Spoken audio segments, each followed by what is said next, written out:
ಅಶ್ವತ್ಥಾಮನ ಜನನ ಹೇಗಾಯಿತು? ಅವನ ಹಣೆಯ ಮೇಲಿನ ಆ ಮಣಿಯ ವಿಶೇಷತೆ ಏನು? ಗುರು ದ್ರೋಣಾಚಾರ್ಯರು ಕೌರವರ ಕಡೆ ನಿಂತು ಯುದ್ಧ ಮಾಡಲು ಕಾರಣವೇನು? ಪಾಂಡವರ ವಂಶವನ್ನು ಅಶ್ವತ್ಥಾಮ ಹೇಗೆ ಹತ್ಯೆ ಮಾಡಿದನು? ಹಾಗೂ ಅಶ್ವತ್ಥಾಮನಿಗೆ ಶ್ರೀಕೃಷ್ಣನು ಏನೆಂದು ಶಾಪ ಕೊಟ್ಟ? ಅಶ್ವತ್ಥಾಮನನ್ನು ಈ ಕಲಿಯುಗದಲ್ಲಿ ಯಾರೆಲ್ಲ ನೋಡಿದ್ದಾರೆ? ಹಾಗೂ ಅವನಿಗೆ ಮುಕ್ತಿ ಹೇಗೆ ದೊರಕುತ್ತದೆ ಎಂಬುದು ಇವತ್ತಿನ ಈ ವಿಡಿಯೋದಲ್ಲಿ ನೋಡೋಣ. ಸಂಪೂರ್ಣ ವಿಡಿಯೋ ನೋಡಿ ಅರ್ಥವಾಗುತ್ತದೆ. ಹಾಗೆ ಇದೇ ತರಹ ಮುಂಬರುವ ಹೊಸ ವಿಡಿಯೋಗಳಿಗೋಸ್ಕರ ಸಬ್ಸ್ಕ್ರೈಬ್ ಮಾಡಿಕೊಳ್ಳಿ ಹಾಗೂ ನೋಟಿಫಿಕೇಷನ್ಗಾಗಿ ಬೆಲ್ಲೈಕನ್ ಕ್ಲಿಕ್ ಮಾಡಿ. ನಮ್ಮ ಹಿಂದೂ ಧರ್ಮದಲ್ಲಿ 7 ಜನ ಚಿರಂಜೀವಿಗಳೆಂದು ಹೇಳಲಾಗಿದೆ. ಅವರು ಯಾರೆಂದರೆ ಹನುಮಂತ, ಪರಶುರಾಮ, ಅಶ್ವತ್ಥಾಮ, ವೇದವ್ಯಾಸರು, ವಿಭೀಷಣ, ರಾಜಬಲಿ ಚಕ್ರವರ್ತಿ, ಕೃಪಾಚಾರ್ಯರು. ಇವರೆಲ್ಲರೂ ಸಪ್ತ ಚಿರಂಜೀವಿಗಳೆಂದು ಹೇಳಲಾಗಿದೆ. ಹೇಗೆ ಇವರು ಚಿರಂಜೀವಿಗಳಾದರು ಎಂದು ನಾವು ಈಗಾಗಲೇ ತಿಳಿದಿದ್ದೇವೆ. ನೀವು ಆ ವಿಡಿಯೋ ನೋಡಿಲ್ಲ ಅಂದರೆ ಐ ಕಾರ್ಡ್ನಲ್ಲಿ ಹಾಕಿದ್ದೀನಿ ಅಥವಾ ಈ ವಿಡಿಯೋ ಕೊನೆಯಲ್ಲಿದೆ ನೋಡಿ. ಚಿರಂಜೀವಿ ಎಂದು ನಾವೆಲ್ಲರೂ ಹೇಳುವುದು ವರ ಪಡೆದುಕೊಂಡಿದ್ದಾರೆ ಎಂದು. ಆದರೆ ಇಲ್ಲಿ ಅಶ್ವತ್ಥಾಮನಿಗೆ ಸಿಕ್ಕ ಶಾಪಕ್ಕೆ ಗುರಿಯಾಗಿದ್ದಾನೆ. ಈಗ ಅಶ್ವತ್ಥಾಮನ ಜನನದಿಂದ ತಿಳಿಯೋಣ. ಗುರು ದ್ರೋಣಾಚಾರ್ಯರು ಶಿವನ ಹಾಗೆ ಒಬ್ಬ ಮಗ ಬೇಕು ಅಂತ ಶಿವನ ಕುರಿತು ಮಹಾ ತಪಸ್ಸನ್ನು ಮಾಡ್ತಾನೆ. ದ್ರೋಣರ ತಪಸ್ಸಿಗೆ ಮೆಚ್ಚಿದ ಶಿವನು ಬಂದು ಪುತ್ರವನ್ನು ವರದ ರೂಪದಲ್ಲಿ ಕೊಟ್ಟು ಹೋಗ್ತಾನೆ. ಆ ಮಗು ಹುಟ್ಟಿದಾಗಲೇ ಹಣೆಯಲ್ಲಿ ಮಣಿಯೊಂದನ್ನು ಹೊಂದಿದ್ದ. ಆ ಮಣಿಯ ವಿಶೇಷತೆ ಏನೆಂದರೆ ಎಷ್ಟೇ ದಿನವಾದರೂ ಹಸಿವನ್ನು ಕಂಟ್ರೋಲ್ ಮಾಡಬಹುದು. ಹಾಗೆ ಯಾವುದೇ ಪ್ರಾಣಿ ಪಕ್ಷಿಗಳಿಂದ ಯಾವುದೇ ಅಪಾಯವಿರುವುದಿಲ್ಲ ಮತ್ತು ದೇಹದ ಮೇಲೆ ಯಾವುದೇ ಗಾಯ ನೋವು ಆದರೆ ತುಂಬ ಬೇಗನೆ ವಾಸಿಯಾಗಿ ಬಿಡುತ್ತದೆ. ಆ ಮಗು ಹುಟ್ಟಿದಾಗ ಒಂದು ಕುದುರೆ ಹೀಗೆ ಸೌಂಡ್ ಮಾಡುತ್ತೆ, ಹಾಗೆ ಅಳ್ತಾ ಇತ್ತು. ಹಾಗಾಗಿ ಗುರು ದ್ರೋಣಾಚಾರ್ಯರು ಆ ಮಗುವಿಗೆ ಅಶ್ವತ್ಥಾಮ ಎಂದು ನಾಮಕರಣ ಮಾಡ್ತಾರೆ. ಪರಶುರಾಮನ ಶಿಷ್ಯನಾದ ದ್ರೋಣಾಚಾರ್ಯರು ಪಾಂಡವರಿಗೆ ಮತ್ತು ಕೌರವರಿಗೆ ಶಸ್ತ್ರಾಸ್ತ್ರ ವಿದ್ಯಾಭ್ಯಾಸ ಮಾಡುವಾಗ ತನ್ನ ಮಗನಾದ ಅಶ್ವತ್ಥಾಮನಿಗೂ ಸಹ ವಿದ್ಯಾಭ್ಯಾಸ ಮಾಡ್ತಾ ಇದ್ದ. ಅರ್ಜುನ ದ್ರೋಣಾಚಾರ್ಯನಿಗೆ ಮೆಚ್ಚಿನ ಶಿಷ್ಯನಾಗ್ತಾನೆ. ಅರ್ಜುನನ ಬಿಲ್ವಿದ್ಯೆ ಸಾಮರ್ಥ್ಯವನ್ನು ನೋಡಿ ಅವನಿಗೆ ಧನುರ್ಧಾರಿ ಮಾಡುತ್ತೇನೆ ಎಂದು ವಚನ ಕೊಡುತ್ತಾನೆ. ಅರ್ಜುನನ್ನು ಎಲ್ಲರ ಎದುರು ಹೊಗಳುವುದಕ್ಕೆ ಪ್ರಾರಂಭ ಮಾಡುತ್ತಾನೆ. ಸ್ವಂತ ಮಗನಾದ ನನ್ನನ್ನು ಬಿಟ್ಟು ಈ ಅರ್ಜುನನಿಗೆ ತೋರಿಸುವ ಕಾಳಜಿ ಪ್ರೀತಿ ನೋಡಿ ಅಶ್ವತ್ಥಾಮನಿಗೆ ಅಸೂಯೆ ದ್ವೇಷ ಹುಟ್ಟಿಕೊಳ್ಳುತ್ತದೆ. ದುರ್ಯೋಧನನಿಗೆ ಪಾಂಡವರ ಮೇಲೆ ಮೊದಲಿನಿಂದ ದ್ವೇಷ ಇತ್ತು. ಹಾಗಾಗಿ ಅಶ್ವತ್ಥಾಮ ದುರ್ಯೋಧನನ ಸ್ನೇಹ ಮಾಡ್ತಾನೆ. ನಂತರ ವಿದ್ಯಾಭ್ಯಾಸ ಮುಗಿಯುತ್ತೆ. ಪಾಂಡವರು ಕೌರವರು ಬೆಳೆದು ದೊಡ್ಡವರು ಆಗಿರುತ್ತಾರೆ. ಗುರು ದ್ರೋಣಾಚಾರ್ಯರು ತನ್ನ ಶಿಷ್ಯರಿಗೆ ಗುರು ದಕ್ಷಿಣೆಯನ್ನು ಕೇಳ್ತಾನೆ.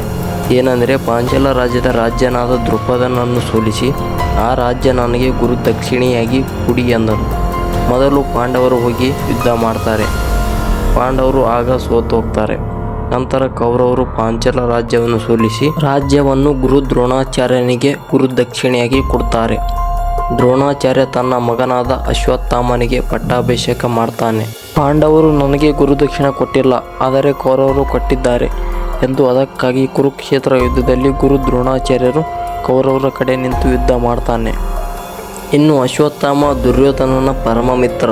ಅವನು ಸಹ ಕೌರವರ ಕಡೆ ನಿಂತು ಯುದ್ಧ ಮಾಡ್ತಾನೆ. ಕುರುಕ್ಷೇತ್ರ 10ನೇ ದಿನ ಯುದ್ಧದಲ್ಲಿ ಭೀಷ್ಮರು ಶಿಖಂಡಿಯ ಕಾರಣದಿಂದ ಶಸ್ತ್ರಾಸ್ತ್ರ ತ್ಯಾಗ ಮಾಡುತ್ತಾರೆ.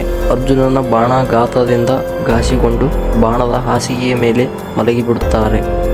ನಂತರ ಕೌರವ ಸೇನೆಯ ಸರ್ವಾಧ್ಯಕ್ಷನಾಗಿ ಗುರು ದ್ರೋಣಾಚಾರ್ಯರಿಗೆ ನೇಮಿಸುತ್ತಾರೆ. ದ್ರೋಣರು ಕುರುಕ್ಷೇತ್ರ ಯುದ್ಧದಲ್ಲಿ ತಮ್ಮ ಸಾಮರ್ಥ್ಯವನ್ನು ಮೀರಿ ಯುದ್ಧ ಮಾಡಲು ಪ್ರಾರಂಭ ಮಾಡುತ್ತಾರೆ. ಇದರಿಂದ ಪಾಂಡವರಿಗೆ ಚಿಂತೆಯಾಗುತ್ತದೆ. ದ್ರೋಣರನ್ನು ಹತ್ಯೆ ಮಾಡದೇ ಇದ್ದರೆ ನಮ್ಮ ಸೇನೆಯನ್ನು ಕಳೆದುಕೊಳ್ಳಬೇಕಾಗುತ್ತದೆ ಅನ್ನೋ ಭಯ ಕಾಡುತ್ತೆ. ಆಗ ಶ್ರೀಕೃಷ್ಣನ ಸಲಹೆ ಕೇಳುತ್ತಾರೆ. ಆಗ ಶ್ರೀಕೃಷ್ಣನು ಉಪಾಯ ಹೇಳುತ್ತಾನೆ.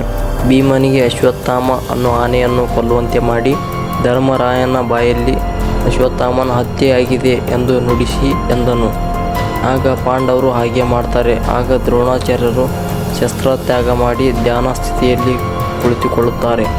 ಆಗ ದುಷ್ಟದ್ಯುಮ್ನ ತನ್ನ ಖಡ್ಗದಿಂದ ದ್ರೋಣರ ತಲೆಯನ್ನು ಕಡಿದು ಅವರ ಹತ್ಯೆ ಮಾಡ್ತಾನೆ. ಆಗ ಅಶ್ವತ್ಥಾಮನು ತನ್ನ ತಂದೆಯನ್ನು ಈ ರೀತಿ ಮೋಸದಿಂದ ಕೊಂದಿದ್ದಾರೆ ಅನ್ನೋ ವಿಷಯ ತಿಳಿದು ತನ್ನ ತಂದೆಯನ್ನು ಹತ್ಯೆ ಮಾಡಿದ ದುಷ್ಟದ್ಯುಮ್ನನನ್ನು ನಾನು ಕ್ರೂರಿಯಾಗಿ ಹತ್ಯೆ ಮಾಡುತ್ತೇನೆ ಎಂದು ವಚನ ಮಾಡ್ತಾನೆ. ಆದರೆ 18ನೇ ದಿನಕ್ಕೆ ದುರ್ಯೋಧನನ ಸತ್ತು ಬಿಡ್ತಾನೆ. ಕುರುಕ್ಷೇತ್ರ ಯುದ್ಧವು ಅಲ್ಲಿಗೆ ಮುಗಿಯುತ್ತದೆ. ಆದರೆ ಅಶ್ವತ್ಥಾಮ ದುಷ್ಟದ್ಯುಮ್ನನನ್ನು ಹತ್ಯೆ ಮಾಡಲು ಸಿಗಲಿಲ್ಲ. ಅಶ್ವತ್ಥಾಮ ದುರ್ಯೋಧನನ ದೇಹ ನೋಡ್ತಾನೆ. ಮೈಯೆಲ್ಲ ರಕ್ತ ಆಗಿರುತ್ತದೆ. ಅವನ ಹೃದಯ ಇನ್ನೂ ಸ್ವಲ್ಪ ಬಡಿತಾ ಇರುತ್ತದೆ. ಆಗ ಅಶ್ವತ್ಥಾಮ ದುರ್ಯೋಧನನಿಗೆ ಮಾತು ಕೊಡ್ತಾನೆ. ಗೆಳೆಯ, ಪಾಂಡವರನ್ನು ನಾನು ಯಾರನ್ನೂ ಉಳಿಸುವುದಿಲ್ಲ, ಅವರ ವಂಶ ಸರ್ವನಾಶ ಮಾಡುತ್ತೇನೆ ಅಂತ ಮಾತು ಕೊಡ್ತಾನೆ. ನಂತರ ದುರ್ಯೋಧನ ಸತ್ತು ಹೋಗ್ತಾನೆ. ಅಶ್ವತ್ಥಾಮನು ರಾತ್ರಿ ಪಾಂಡವರು ವಿಶ್ರಾಂತಿ ಮಾಡುತ್ತಿದ್ದ ಜಾಗಕ್ಕೆ ಹೋಗಿ ಪಾಂಡವರು ಎಂದು ಭಾವಿಸಿ ಪಾಂಡವರ ಮಕ್ಕಳನ್ನು ಹತ್ಯೆ ಮಾಡಿ ಬರುವನು. ದುಷ್ಟದ್ಯುಮ್ನನು ಎದುರಿಗೆ ಸಿಗುತ್ತಾನೆ. ಆಗ ಅಶ್ವತ್ಥಾಮನು ಅವನನ್ನು ಸಾಯಿಸಿ ಹೋಗ್ತಾನೆ. ಆ ವಿಷಯ ತಿಳಿದ ಪಾಂಡವರು ಅಶ್ವತ್ಥಾಮನನ್ನು ಹುಡುಕಿಕೊಂಡು ಬರುವಾಗ ಆಗ ಅಶ್ವತ್ಥಾಮನು ಅವರನ್ನು ಬರುವುದನ್ನು ನೋಡಿ ಬ್ರಹ್ಮಾಸ್ತ್ರವನ್ನು ಪ್ರಯೋಗ ಮಾಡುತ್ತಾನೆ. ಆಗ ಅರ್ಜುನನು ಸಹ ಬ್ರಹ್ಮಾಸ್ತ್ರ ಪ್ರಯೋಗ ಮಾಡ್ತಾನೆ. ಆ ಇಬ್ಬರ ಬ್ರಹ್ಮಾಸ್ತ್ರದಿಂದ ಇಡೀ ಬ್ರಹ್ಮಾಂಡ ಸರ್ವನಾಶವಾಗುತ್ತದೆ ಎಂದು ತಿಳಿದ ಶ್ರೀಕೃಷ್ಣನು ಇಬ್ಬರಿಗೂ ಬ್ರಹ್ಮಾಸ್ತ್ರವನ್ನು ಹಿಂಪಡೆಯಲು ಹೇಳುತ್ತಾನೆ. ಕೃಷ್ಣನ ಆಜ್ಞೆಯಂತೆ ಅರ್ಜುನನು ಬ್ರಹ್ಮಾಸ್ತ್ರವನ್ನು ಹಿಂಪಡೆಯುತ್ತಾನೆ. ಆದರೆ ಅಶ್ವತ್ಥಾಮನಿಗೆ ಆ ಬ್ರಹ್ಮಾಸ್ತ್ರವನ್ನು ಹೇಗೆ ಹಿಂಪಡೆಯಬೇಕು ಎಂದು ತಿಳಿದಿರಲಿಲ್ಲ. ಆಗ ಅವನು ಅರ್ಜುನನ ಸೊಸೆಯಾದ ಉತ್ತರೆಯ ಗರ್ಭದ ಕಡೆಗೆ ತಿರುಗಿಸುತ್ತಾನೆ. ಆಗ ಪಾಂಡವರ ವಂಶ ಸರ್ವನಾಶವಾಯಿತೆಂದು ಅಹಂಕಾರದಿಂದ ನುಡಿಯುವನು. ಆಗ ಶ್ರೀಕೃಷ್ಣನು ಅಶ್ವತ್ಥಾಮನು ಮಾಡಿದ ಕರ್ಮಕ್ಕೆ ಅವನ ಹಣೆಯ ಮೇಲಿದ್ದ ಆ ಮಣಿಯನ್ನು ಕಿತ್ಕೋತಾನೆ. ಆ ಮಣಿ ಕಿತ್ಕೊಂಡಾಗ ಅವನ ಹಣೆಯ ಮೇಲೆ ದೊಡ್ಡ ಗಾಯವಾಗುತ್ತದೆ ಮತ್ತು ಅದರಿಂದ ರಕ್ತ ಸುರಿಯಲು ತೊಡಗುತ್ತದೆ. ನೀನು ಕಲಿಯುಗ ಅಂತ್ಯವಾಗುವವರೆಗೂ ನೀನು ಕಷ್ಟವನ್ನು ಅನುಭವಿಸುತ್ತಾ ಹಸಿವು, ಬಾಯಾರಿಕೆ, ನೋವುಗಳಿಂದ ಅಂಧಕಾರದಲ್ಲಿ ಬದುಕುತ್ತೀಯ ಎಂದು ಶಾಪ ಕೊಡುತ್ತಾನೆ. ಅಶ್ವತ್ಥಾಮನಿಗೆ ಆ ಮಣಿಯಿಂದ ವಿಶೇಷತೆ ಇತ್ತು. ಈಗ ಅಶ್ವತ್ಥಾಮನಿಗೆ ಆ ಮಣಿಯ ವಿಶೇಷತೆ ಇಲ್ಲ. ಕಲಿಯುಗ ಒಟ್ಟು 4,32,000 ವರ್ಷ ಎಂದು ಹೇಳಲಾಗಿದೆ.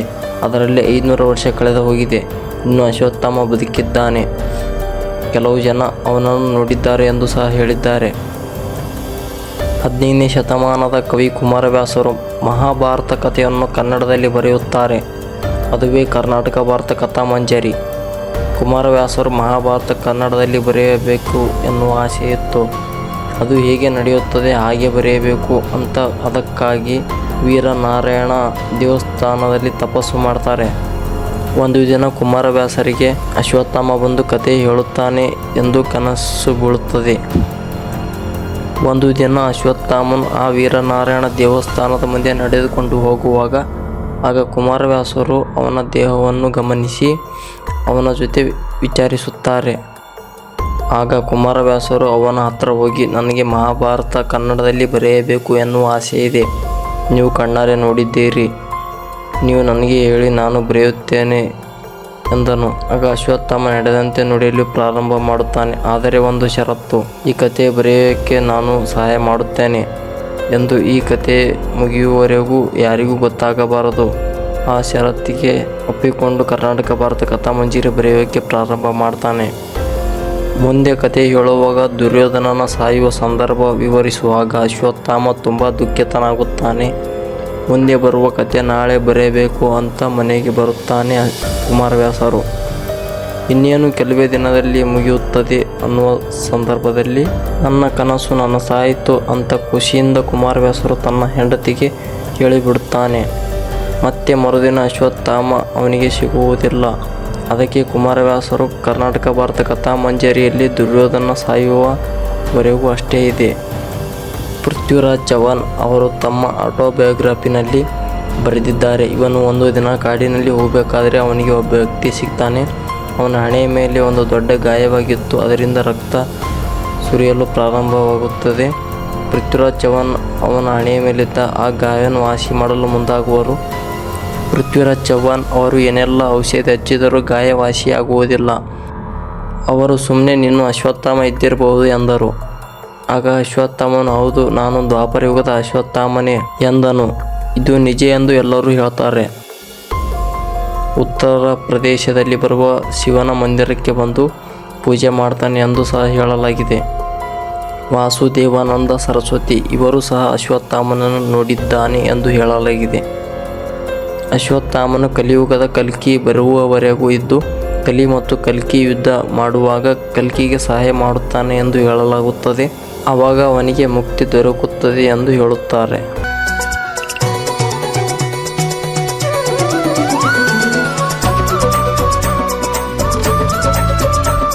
ಇದೇ ಥರ ಮುಂಬರುವ ಹೊಸ ವಿಡಿಯೋಗಳಿಗೋಸ್ಕರ ಸಬ್ಸ್ಕ್ರೈಬ್ ಮಾಡಿಕೊಳ್ಳಿ.